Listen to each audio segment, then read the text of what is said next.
Hello guys, तर स्वागत आहे तुमचं आपल्या या यूट्यूब चॅनलवरती. मित्रांनो, चॅनलवर नवीन असाल तर चॅनलला सबस्क्राईब नक्की करा आणि अशाच नवनवीन अपडेट्स आपल्या चॅनलवरती पाहत राहा. चला तर मग व्हिडिओकडे वळूयात. इंद्रा आणि राणी दुकानामध्ये काही मिळते का ते शोधत असतात आणि त्याचवेळी अचानकच आता इंद्राला तिथल्या वासाने शिंक येते आणि त्यावेळी खूप मोठ्याने तो शिंक देतो आणि आता त्याने शिंक दिल्यानंतर राणी घाबरते. जर ती कलम्मा उठली आणि इकडे आली तर खूप मोठा प्रॉब्लेम होईल.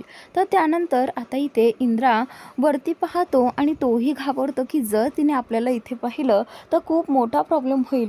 तर आता त्यावेळी इंद्रा बोलतो की राणी, चल आता आपल्याला इथून निघायला हवं. जर आपल्याला इथे पाहिलं तर ती आपल्याला इथून जाऊच देणार नाही. तर आता राणी बोलते की हो, बरोबर आहे तुमचं, चला आता आपण इथून जाऊयात. असं म्हणत ते दुकानातून आता बाहेर जातात आणि पुन्हा त्यांच्या कामाला लागतात, मिरची नेसण्याच्या कामाला लागतात. राणी इकडे तिकडे पाहते की कुठे ती कलम्मा उठली तर नाही ना. तर त्यावेळी इंद्रा बोलतो की नाही, चल राणी आपण हे काम करून घेऊ आणि नंतर बघू काय करायचे. तर आता राणी विचार करते की पण सर, आता आपण काय केलं पाहिजे, जरा डोकं चालवा. तर त्यानंतर इंद्रा बोलतो की मला तर इथे काहीच मिळत नाही आहे आणि कळत नाही आहे की आपल्याला इथे कसं काय मिळेल. तर त्यावेळी राणी बोलते की सर, तुम्ही माझ्यावरती विश्वास ठेवा, आपण यातून नक्कीच मार्ग काढू. तर त्यावेळी इंद्रा बोलतं की माझा तुझ्यावरती विश्वास आहेच, पण बघूयात की पुढे काय होतं आहे. तर त्यानंतर आता राणी बोलते की काही करून हे काम आपल्याला कंप्लीट केलंच पाहिजे आणि त्यानंतर राणी आणि इंद्रा दोघेही जण ते काम कंप्लीट करतात. तर आता इकडे राणीची आई बुवांना म्हणत असते की असं किती दिवस लपून राहायचं, म्हणजे राणी आणि इंद्रजित सरांना आणखी किती दिवस लागतील, काही कळायलाच मार्ग नाही. तर आता बुवा म्हणत असतात की हो ना, जर असं आपल्याला कुणी लपून पाहिलं तर आणि विक्रांतला कळालं तर खूप मोठा प्रॉब्लेम होईल. तर त्यानंतर आता इथे दरवाजाकडे राणीची आई पाहत असते. तिला असं वाटतं की कुणीतरी नक्की आले आणि दरवाजा वाजवलाय. पण त्याचवेळी ती जी आहे ती बुवांना सांगते की जा, तुम्ही आतमध्ये जा आणि लपून बसा. तर त्यावेळी आता राणीची आई जी आहे ती कडी उघडते आणि बाहेर डोकावून पाहते तर बाहेर कोणीच नसतं. खाली एक झाडाची कुंडी पडलेली असते आणि तिचाच आवाज झालेला असतो आणि तेही वाऱ्यामुळे ती पडलेली असते, असं राणीची आई बुवांना सांगते. तर त्यावेळी राणीची आई बोलते की बाहेर कुणीच नाही आहे, फक्त वाऱ्यामुळे ती कुंडी पडली आहे. असं म्हणताच ती दरवाजा पुन्हा लावून घेते आणि बोलते की आता ना मला तर भीती वाटायला लागली आहे, किती दिवस असं खोटं बोलणार आणि मला जास्त काळजी वाटते आपल्या राणीची. जर राणीला तिकडे काही पुरावे हाती लागले नाही तर कसं होईल, कारण तुम्हाला तर माहितीच आहे मालती मॅडमने राणीला काय धमकी दिलेली आहे, की तिच्याकडनं काय लिहून घेतलं आहे हे तर तुम्हाला माहीतच आहे. तर त्यावेळी बुवा बोलतात की हे बघ राणीची आई, असं काहीही होणार नाही, तू नको काळजी करू, तू सगळं व्यवस्थित होईल. तर त्यावेळी ती देवाकडे प्रार्थना करते की माझ्या राणीच्या संसारात कुठेही आग लावू देऊ नकोस, सगळं काही ठीक होऊ देत. तर त्यानंतर इकडे हा विक्रांत जो आहे तो बंगल्याच्या बाहेर चाललेला असतो आणि त्यावेळी तो आबांकडे पाहून बोलतो की विसरलात का तुम्ही, मालक आल्यानंतर काय करायचं असतं. तर त्यावेळी आबा बोलतात की नाही, मालक आल्यानंतर सॅल्यूट करायचा असतो. तर त्यावेळी आता इथे विक्रांत बोलतो की मग कधी करायचा, एकदा करून दाखवा. असं म्हणत आता इथे आबांना तो सॅल्यूट करायला लावतो आणि त्याच वेळी विक्रांत बोलतो की ठीक आहे आणि असा न सांगता करायचा. तर त्यावेळी आबा हात खाली घेतात आणि हो साहेब म्हणतात. त्यानंतर आता विक्रांत तिथून निघून जातो. इकडे आबा जे आहे ते रतनची वाट पाहत असतात आणि रतन जो आहे तो गेटवरती आलेला असतो. एकदा का विक्रांत घराबाहेर पडतो त्यानंतर रतन आतमध्ये येतो आणि आबा बोलतात की हे बघ रतन, तुला फक्त 2 तास इथे थांबायचं आहे. 2 तास तरी इथे गेटपाशी आता कोणी येणार नाही. तू काम कर, हे माझे कपडे घाल आणि इथेच इकडे तोंड करून उभा राहा, जेणेकरून कोणालाही कळणार नाही आणि शंकाही येणार नाही. तर आता रतन बोलतो की ठीक आहे. तर त्याचनंतर आता रतन बोलतो की आबा, पण तुम्ही जरा लवकर आवरा, कारण जर कोणाला कळलं तर प्रॉब्लेम नको व्हायला. तर आता इथे आबा बोलतात की हो रतन, नक्कीच, तू काळजी करू नकोस, मी येईल, पण थँक्यू. असं म्हणत आबा लगेचच टोपी आणि तो ड्रेस काढून रतनला देतात आणि त्यावेळी रतन तिथे वॉचमॅनचा ड्रेस घालून उभा राहतो. इकडे आता सकाळी कलम्मा उठलेली आहे आणि त्यानंतर ती म्हणते की आता पाहतेच या मुलांनी माझं काम सांगितलेलं केलं की नाही. तर त्यावेळी ती बोलते की यांनी जर केलं नसेल तर मी ह्यांच्याशी काय करेल त्याचा नेमच नाही. तर त्यानंतर ती पुढे येते आणि ती त्या पोत्यामध्ये हात घालते आणि त्या मिरच्या पाहते. तर त्या मिरच्या हातात घेऊन पाहते तर त्याची देठ सगळी काढलेली असतात. तर त्यावेळी त्यांनी ते काम केले हे पाहून ती खुश होते आणि त्यानंतर ती गप्प बसते. तेवढ्यातच पुढे राणी आणि इंद्रा दोघेही जण बाहेरून आलेले असतात. एकाने बाटलीमध्ये पाणी आणलेलं असतं तर एकीने हंड्यामध्ये. तर त्यावेळी राणी बोलते की अक्का हे कुठे ठेवू. तर त्यावेळी आता तिला असं काम करताना पाहून त्या कलम मला खूप भारी वाटतं. ती बोलते की तुम्ही पाणी आणलं. तर त्यावेळी राणी बोलते की हो. ती खुश होते कारण ती राणी तिचं काम करत असते ना. तर त्यानंतर राणी बोलते की अक्का पण सांगा आणखी काय काम करायचं आहे. आता पाणी भरलंय, बाहेर झाडू मारलाय, सगळा कचरा काढलाय, इथलाही कचरा काढलाय. तर त्यावेळी कलम्मा बोलते की अगं पोरी तुला एक काम सांगितलं होतं आणि तू सगळी कामं केलीत. किती ग तू हुशार आणि खरंच तू किती चांगली आहेस. तर त्यावेळी आता राणी जी आहे ती तिच्या जवळ येते आणि बोलते की असं अक्का तुम्हाला एकटीला पाहून मला हे काम करावंसं वाटते आणि तुम्ही काळजी करू नका, मी हे सगळी कामे करील. तर त्यानंतर आता इथे कलम्मा तिचा मोठेपणा पाहून तिला आता जरा अश्रू अनावर होतात. तिचे डोळे अगदी पाणावतात कारण राणीला एवढं काम करताना पाहून आणि तेही तिच्यासाठी. कारण तिच्यासाठी आत्तापर्यंत कोणीही इतकं काही केलेलं नसतं जे राणीने आज तिच्यासाठी केले, तिच्या घरात काम केले. तर त्यानंतर आता इथे ती बोलते की पोरी तू खरंच खूप मोठ्या मनाची आहेस ग. तूच नाही हा मुलगा पण. खरंच तुम्ही दोघं खूप भारी आहात. तुम्ही जर माझं एवढं काम करताय तर तुमच्या आई वडिलांसाठी तुम्ही काय काय करत असाल. खरंच ते खूप नशिबान आहेत की तुमच्यासारखे मुलं त्यांना मिळालेत. तर त्यानंतर आता इथे राणी आणि इंद्रा बोलतात की हे पहा अक्का आम्ही हे तुमची मुलंच आहोत ना, त्यामुळे हे पहा असं इमोशनल होऊ नका. तर त्यानंतर इंद्रा त्यांना समजावून सांगतो की असं डोळ्यातून पाणी वगैरे आणू नका. तर त्यानंतर इकडे आबा जे आहेत ते फॅक्टरीकडेच निघालेले असतात आणि जाताच ते विचार करतात की नक्की काय करावं. तर त्यावेळी त्यांच्या डोक्यात येतं की फॅक्टरीकडे जाणाऱ्या गाड्या याच रोडने जातात. म्हणजे मी जर इथेच गाडी अडवली तर, कारण फॅक्टरीमध्ये गेल्यानंतर मला विक्रांत काहीही करू देणार नाही. जर इकडेच गाडी अडवून त्यांना सांगितलं तर हे बेस्ट राहील. असं म्हणत आबा बोलतात की इथेच मला मंदिरापाशी थांबलं पाहिजे, जेणेकरून नवीन गाडी आली की मला थांबवायला आणि त्यांना सांगायला. तर आता आबा जे आहे ते त्यांच्या कामासाठी उभे राहतात आणि त्याचनंतर थोड्याच वेळानंतर आबांना समोरून गाडी आलेली दिसते आणि आबा बोलतात की ही गाडी तर साताऱ्यातली नाही आहे, हा नंबर तर नवीनच आहे, म्हणजे नक्कीच ही दुसरीकडची आहे. इकडे राणी जी आहे ती अक्काला म्हणते की अक्का तुम्ही काळजी करू नका, सगळं काही ठीक होईल. तर त्यानंतर आता इथे राणीने त्यांच्यासाठी चहा देखील बनवून आणलेला असतो. तर आता ती कल्लम्मा आणखीनच खुश होते राणीवरती, कारण तिला चहा खूप आवडत असतो आणि तिच्यासाठी आतापर्यंत कुणीही असा इतक्या प्रेमाने चहा बनवला नव्हता. तर ती एका फुरक्यात सगळा चहा पिऊन घेते. राणी तर आश्चर्यचकित होते. तर त्यावेळी ती कौतुक करू लागते की पोरी तू खूप छान चहा बनवलास. तर त्यानंतर राणी बोलते की हो अक्का, आज तुमच्यासाठी मी काहीही करायला तयार होईल.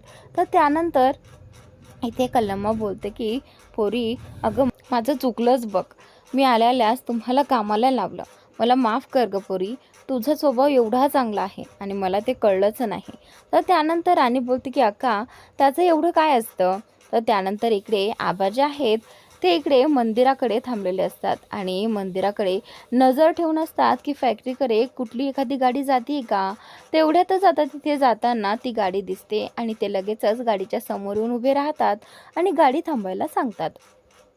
तर आता ड्रायव्हर लगेचच गाडी थांबवतो आणि आबा अगदी गाडीच्या समोर असतात.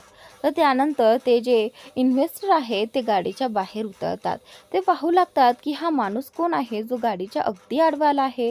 तर ते खाली उतरतात आणि समोर येऊन आबांना बोलण्याचा प्रयत्न करतात. समोर आल्यानंतर त्यांना दिसतं की हे जयसिंगराव महाडिक आहेत. तर त्यांनी आबांना ओळखलेलं असतं आणि आबांनीही त्यांना ओळखलेलं आहे, कारण बऱ्याच ठिकाणी त्यांच्या मीटिंग्समध्ये हे दोघेजणं भेटले होते.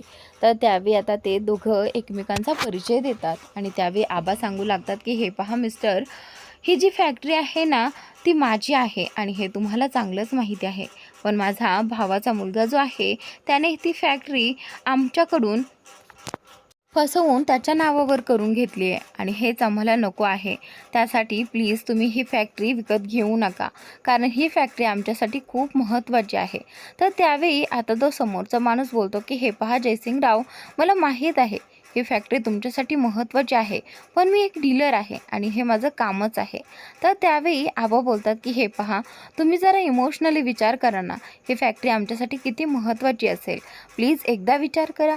तर त्यावेळी ते बोलतात की नाही जयसिंग महाडिक, आम्ही हे करू शकत नाही, पण मी तुमच्यासाठी हे करू शकतो. ही फॅक्टरी मी आत्ताच नाही तर काही दिवसांनीही घेऊ शकतो. तेवढ्या वेळात जर तुम्हाला तुमची फॅक्टरी मिळवता आली तर बघा.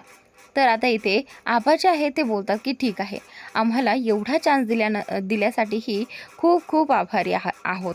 तर त्यावेळी आबा जे आहे ते त्यांचे धन्यवाद मानतात आणि त्यानंतर ते जे व्यक्ती आहेत ते तिथून निघून जातात. ते गेल्यानंतर आबा बोलतात की मी फक्त आजचं काम उद्यावरती ढकललं आहे, पण काहीही करून लवकरात लवकर ही फॅक्टरी मिळवायला हवी, नाहीतर हा विक्रांत या फॅक्टरीचं काहीही करेल. ही फॅक्टरी अशी मी जाऊ देणार नाही, आबा मनातच म्हणतात. त्यानंतर आता राणी आणि त्या दोघेही जण त्यांची बॅग घेऊन निघालेले असतात. ते दोघेही जण घराच्या बाहेर पाऊल ठेवतात आणि तेवढ्यातच कल्लामा पाठीमागून येते आणि त्यांना आवाज देऊ लागते. तर राणी बोलते की हे काय आहे. तर त्यावेळी कल्लामा बोलते की तुम्हाला वाटेत जाताना भूक लागली तर ही रोटी आहे खायला, प्लीज खा, असं ती म्हणते. आणि त्यावेळी राणी त्याने दिलेला डब्बा हातात घेते आणि बोलते की हो. राणी आता त्या कलमाच्या पाया पडते आणि इंद्राला देखील पाया पडायला लावते. तर त्याचनंतर आता ती देखील आशीर्वाद देते आणि त्याचनंतर राणी आणि इंद्रा तिच्याशी बोलतात. राणी बोलते की हे पहा अक्का, असं स्वतःला एकटीला वाटू देऊ नका आणि स्वतःची काळजी घ्या. राणी अगदी छान आईसारखं तिच्याशी बोलत असते आणि तिला हे वाटतं की खरंच ही मुलगी किती चांगली आहे. तीही अगदी भावूक होते आणि त्यानंतर ती त्यांचं बोलणं झाल्यानंतर ती आत निघून जाते आणि राणी बोलते की चला आता निघतोय, असं म्हणत आता हे दोघे जण इकडे त्यांच्या कामाला निघू लागतात. तर ते इंद्रा समोर येतो आणि राणीला बोलतो की राणी, मला सांग, तू मला त्या बाईच्या पाया का पडायला लावलंस. तर त्यावेळी राणी बोलते की अहो त्यात काय एवढं. आणि हे पहा, आणि तसंही ती आता आपलं ऐकायला लागली होती. तुम्हाला कळतंय का ती किती भावूक झाली होती आणि आता आपल्याला तेच तर हवं होतं आणि जर ती भावूक झाली नाही तर आपल्याला कसं काय कळेल. तर त्यानंतर आता इकडे रतन म्हणत असतो की आबा लवकर या, 2 तास होत आलेत आबा, जर या दादासाहेबांनी मला जर पकडलं ना तर जाम राडा करेल इथेच. तर त्यावेळी रतनचं नजर दादासाहेबांवरती असते. दादासाहेब रतनच्या जवळजवळ येतात आणि आल्यानंतर इकडे त्या झोपाळ्यावरती बसतात. तर दादासाहेब झोपाळ्यावरती बसून पेपर वाचत असतात आणि तेवढ्यातच इकडे रतनला खाली पायाला मुंग्या चावू लागतात. आणि त्याचनंतर आता इथे दादासाहेबांची नजर त्या वळवळ करणाऱ्या पायांवर जाते आणि हळूहळू सगळ्याच शरीराकडे जातं. तर त्यावेळी दादांना जरा संशय येतो की हा खरंच आबाच आहेत ना. तर त्यावेळी आता संशय आल्यानंतर दादासाहेब उठतात आणि इकडे रतनच्या जवळजवळ येऊ लागतात. तर त्यावेळी आता रतन बोलतं की मी आता गेलो, आता काहीच खरं नाही, आता हा प्लॅन इथेच फ्लॉप होतोय, रतन असंच म्हणतो. आणि त्यानंतर इकडे मालती जी आहे ती भांडे घेऊन बाहेर आले असते घासण्यासाठी आणि त्यावेळी मालतीला दिसते की दादासाहेब जे आहेत ते रतनकडे चालले आहेत आणि एकदा की दादासाहेबांनी रतनला पाहिलं तर खूप मोठा प्रॉब्लेम होईल. तर आता मालती बोलते की आता काहीतरी करावं लागेल जेणेकरून दादासाहेब थांबतील आणि रतनला पाहणार नाहीत. तर आता तेवढ्यातच मालती जी आहे ती लगेचच तिच्या हातातली भांडी आदळते आणि तेही मोठ्याने आवाज करते आणि लगेचच दादासाहेबांचं लक्ष तिच्याकडे जातं. तिच्याकडे लक्ष गेल्यानंतर दादासाहेब तिच्यावरती ओरडतात, बोलतात की ही माझ्या घरातली भांडी आहेत, जरा विचार कर, ती फुटली तुटली तर तुझ्या पगारातले सगळे पैसे कट होतील, कारण ती खूप महागाची आहेत, माहिती आहे ना तुला. जर नीट काम जमत नसेल तर काम सोडून दे. तर त्यावेळी ते मालतीला खूप काही बोलू लागतात. तर त्यावेळी मालती बोलते की हे पहा दादासाहेब, ते काय झालं ना, मला असं वाटलं की कदाचित मी पाण्यावरती पाय देऊन पडणार आहे आणि मी घसरणार होतेच. तेवढ्यात मी स्वतःला सावरण्याचा प्रयत्न केला आणि माझ्या हातनं ती भांडी सटकली आणि मी स्वतःला सावरलं. तर आता दादासाहेब बोलतात की तू पडली असतीस तर काही झालं नसतं. पण माझी भांडी मात्र तू खराब केली आहेस, याचा हिसाब तर मला घ्यावाच लागेल. तर आता इकडे दादा पुन्हा एवढं बोलून रतनकडे जाऊ लागतात आणि मालती बोलते की दादासाहेब, असं बोलल्यानंतर लगेचच दादासाहेब थांबतात आणि दादासाहेब ओरडतात, बोलतात की काय आहे. तर त्यावेळी मालती बोलते की दादासाहेब, मी तुमच्यासाठी छान आल्याचा चहा बनवलाय, थांबा मी तुमच्यासाठी चहाच घेऊन येते. तिथे झोपाळ्यावरती बसून पिताल ना तुम्ही. तर त्यावेळी दादासाहेब बोलतात की हे बघ, या घरचा मालक मी आहे आणि मला जेव्हा वाटेल तेव्हा मी पिऊ शकतो, खाऊ शकतो. तू मला सांगायची गरज नाही आहे की मी कुठे काय खाल्लं पाहिजे आणि कुठे काय पिलं पाहिजे, समजलं. तर आता दादासाहेब मालतीचं काहीही ऐकत नाही. त्यावेळी मालतीला वाटतं की आता आता विषय संपला, कारण रतनला जर पाहिलं तर सगळं काही उघड होईल. तर त्यानंतर दादासाहेब तिला शांत बसायला सांगतात आणि इकडे तोपर्यंत रतन गेला आहे आणि आबा रतनच्या जागी आलेले असतात. पण त्यावेळी आता इथे दादासाहेब जे आहेत ते हात धरून पाठीमागे वळवण्याचा प्रयत्न करतात आणि लगेचच त्यांना आबांचा चेहरा दिसतो आणि त्यावेळी आबा बोलतात की दादासाहेब काय झालं. तर त्यावेळी दादासाहेब बोलतात की मी पाहत होतो की तू मेला आहेस की जिवंत आहे. हे ऐकल्यानंतर आबा जे आहेत ते गप्पच बसतात आणि त्यानंतर दादासाहेबांचा खूप मोठा पोपट होतो आणि इकडे मालती चकित होते की हे सगळं कसं काय झालं, इथे तर आत्ता रतन होता. आणि त्यावेळी आता इथे आबांना पाहून तिला खूप बरं वाटतं, तिचा आता कुठे जीवात जीव आलाय.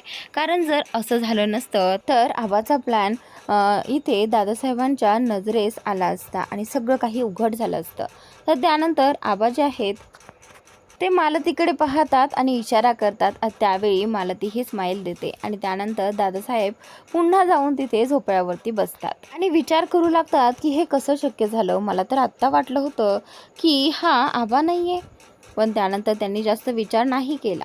तर आता इकडे राणी आणि इंद्रा रोडवरती चाललेले असतात आणि जात असतानाच इंद्रा राणीला म्हणत असतं की तू मला त्या कलमाच्या पायाला का पडायला लावलं, मला अशा बायका अजिबात आवडत नाही, तुला माहिती आहे ना ती कशी आहे. तर त्यावेळी राणी बोलते की हे पा सर, ती चांगलीच आहे, ती वाईट नाही आहे, पण परिस्थितीने तिला वाईट केलं आहे. तर त्यावेळी इंद्रा बोलतो की जे काही असेल ते असेल, पण ती बघ ना कशी आहे. तर त्यावेळी राणी बोलते की हे पा सर, तिच्या जवळ जाऊन आपल्याला काही माहिती पडली असते म्हणूनच तिला पटवण्याचा प्रयत्न करत होते ना. तर त्यावेळी इंद्रा बोलतो की पण काय झालं, त्याने काहीच झालं नाही. राणी आणि इंद्रा बोलत असताना अचानक राणीला चक्कर यायला लागते आणि राणी इंद्राचा हात पकडते. त्यावेळी इंद्रा बोलतो की तू ठीक आहेस ना, थांब थांब मी तुझ्यासाठी पाणी काढतो. असं म्हणत इंद्रा लगेचच बॅगमधून बॉटल काढतो आणि राणी पाणी पिऊ लागते. तेवढ्यात इंद्रा बोलतो की राणी, तुला बरं नाही आहे ना, तू मला आधी का नाही सांगितलं असतं. त्यावेळी राणी बोलते की सर, ते काय नाही, रात्री जागरण झालं ना आणि आत्ता ऊन पडले त्यामुळे जरा त्रास होतोय. तर आता इंद्रा बोलतो की तुला त्रास होत होता तर मला सांगायला पाहिजे होतं ना राणी, एवढं सगळं करायची काय गरज होती. रात्री जागून पण सकाळी तिने खूप कामं केली होती आणि त्यावेळी तीच कामं इंद्राला सांगायला पाहिजे होती असं इंद्राला वाटू लागतं. तर आता पुढील भागात इथे विक्रांत राणीला म्हणत असतो इंद्राला किडनॅप केला आहे. हे ऐकल्यानंतर राणी बोलते की विक्रांत सर, काय बोलताय तुम्ही हे. तर त्यावेळी विक्रांत बोलतो की बघ आता तू तुझ्या नवऱ्याला कसं वाचवायचं ते बघ. हा तर त्यावेळी राणी बोलते की इंद्र सरना काहीही होणार नाही आणि मी त्यांना शोधून आणणार. तर आता इथे विक्रांत बोलतो की चल बघ, तुला जे करायचंय ते कर आणि इंद्रला शोधून दाखव. तर मित्रांनो, आजचा भाग इथे संपतोय. पुढील भाग नक्की पहा आणि चॅनलला सबस्क्राईब नक्की करा.